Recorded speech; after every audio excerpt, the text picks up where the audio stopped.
ఎవరో నా పాలిట దైవంలా వచ్చి ఆ అడవి మనిషి బారి నుండి కాపాడారు. మీరే అడ్డుపడకపోతే నేనేమైపోయి ఉండేదాన్ని. మీరు చేసిన ఉపకారం ఎన్ని జన్మలకైనా మర్చిపోలేదు. దీని గురించి మీరు నన్ను ఇంతగా పొగడనక్కర్లేదు. వివరాలు తెలిపితే మిమ్మల్ని సురక్షితంగా మీ తల్లిదండ్రుల వద్ద అప్పగించి వస్తాను. అవంతిపుర పాలకులు వీరసేనలే మా తండ్రి గారు. రాకుమారి మాధవదేవి గారా? మీకోసమే బయలుదేరాం. నాకోసమా? మీకు కొత్త రకం పిట్టలంటే ఇష్టం అని తెలిసి పశ్చిమ సముద్రంలో వలవేసి నానావస్థలు పడి హరి సారీ ఏవి పట్టుకొచ్చారా? ఈ గొడవలో అది ఎక్కడో ఎగిరిపోయింది. ఆ పిట్ట సంగతి తర్వాత చూద్దాం. ముందు మీరు పదండి. మళ్ళీ అడవి మనిషి రాగలడు. నేను మీకు తోడుగా కోటకు వచ్చి మహారాజు గారి దర్శనం చేసుకుంటాను. పదండి. మా నాన్నగారితో చెప్పి మీకు మంచి బహుమానం ఇప్పిస్తాను. బహుమానం ఇవ్వవలసింది మీ నాన్నగారు కాదు, మీరు. హరే రాజా, నీ గుర్రం మీద రాకుమారి వస్తారు. నువ్వు నిదానంగా కోటకి రా. రాకుమారి పదండి. అంటే నేను కాలినడకతో రావాల్సిందే అన్నమాట. ఏమైతేనే మా రాజా అసాధ్యుడే. చిన్న పిట్ట తవ్వుచాడు, ఒక పెద్ద పిట్టను పట్టాడు. ఇందరుండి ఒక అడవి మనిషి బారి నుంచి రాకుమారిని రక్షించలేకపోయారా? చిచి, మీ మొహాలు నాకు చూపించకండి. నా చిన్నారి తల్లిని ఆ అడవి మనిషి ఏం చేశాడు? అడవి మనిషి ఒట్టి మృగం, పట్టు ఉడుం పట్టు. సోదరా, మీరు వాడిని చూడలేదు కానీ. బాదరా, వెళ్ళండి. రాకుమారిని తీసుకురాకుండా ఈ రాజ్యంలో అడుగు పెట్టకండి.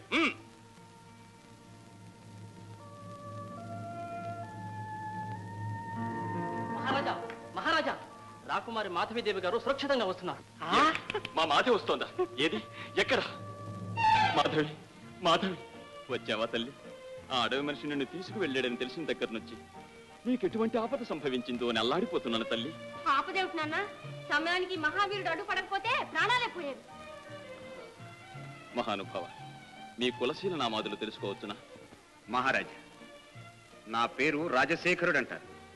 రాజశేఖర, నువ్వు మాకు చేసిన ఉపకారానికి మేము ఏమిచ్చినా అది స్వల్పమే అవుతుంది. అయినా మా కృతజ్ఞత తెలుపుకునేందుకు అవకాశం ఇమ్మని అడుగుతున్నా. నీకు ఏం కావాలో కోరుకు. మహావీర, సందేహించకండి, అడగండి. అవసరమున్న అడిగి పుచ్చుకునే అలవాటు నాకు లేదు మహారాజా. సమయం వచ్చినప్పుడు నాకు కావలసింది స్వశక్తితోనే సంపాదించుకుంటాను. నీ ఆత్మాభిమానం ప్రశంసనీయం. పోనీ కొన్నాళ్ల పాటు మా ఆతిథ్యం స్వీకరించమని కోరుతున్నా. అలాగే మహారాజా. కానీ ఒక్క విషయం, ఆ అడవి మనిషి రాకుమారిపై పగబట్టాడు. పసిబట్టి వెంటబడుతుంది. వాడు ఇక్కడికి కూడా రావచ్చు. మన జాగ్రత్తలో మనం ఉండటం మంచి. బాదరా, అర్థమైంది సోదరా. కోట నిండా కాపలా పెట్టేస్తాడు. ఆ అడవి మనిషి లోపలికి రాలేడు, వస్తే పోలేడు. ఏమిటి తల్లి? రా రాజశేఖర.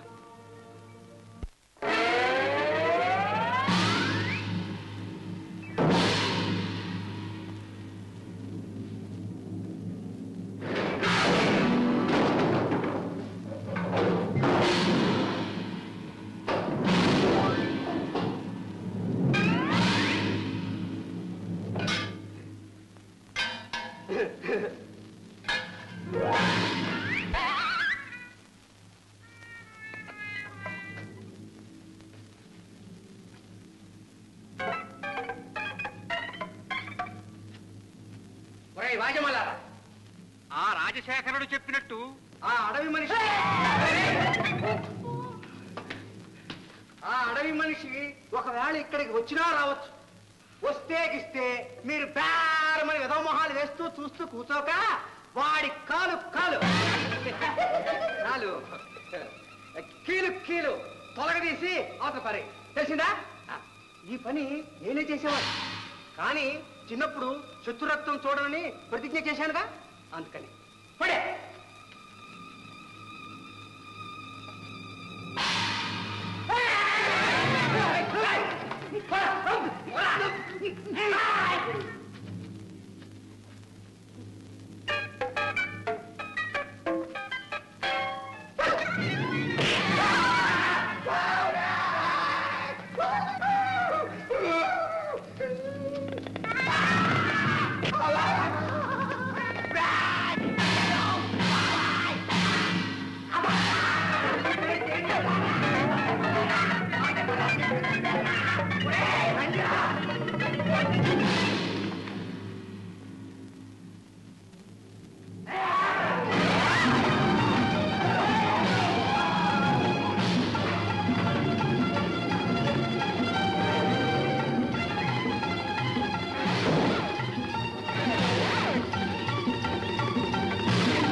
అమ్మా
ఎవరెక్కడ ఎవరెక్కడ బాదరా బాదరా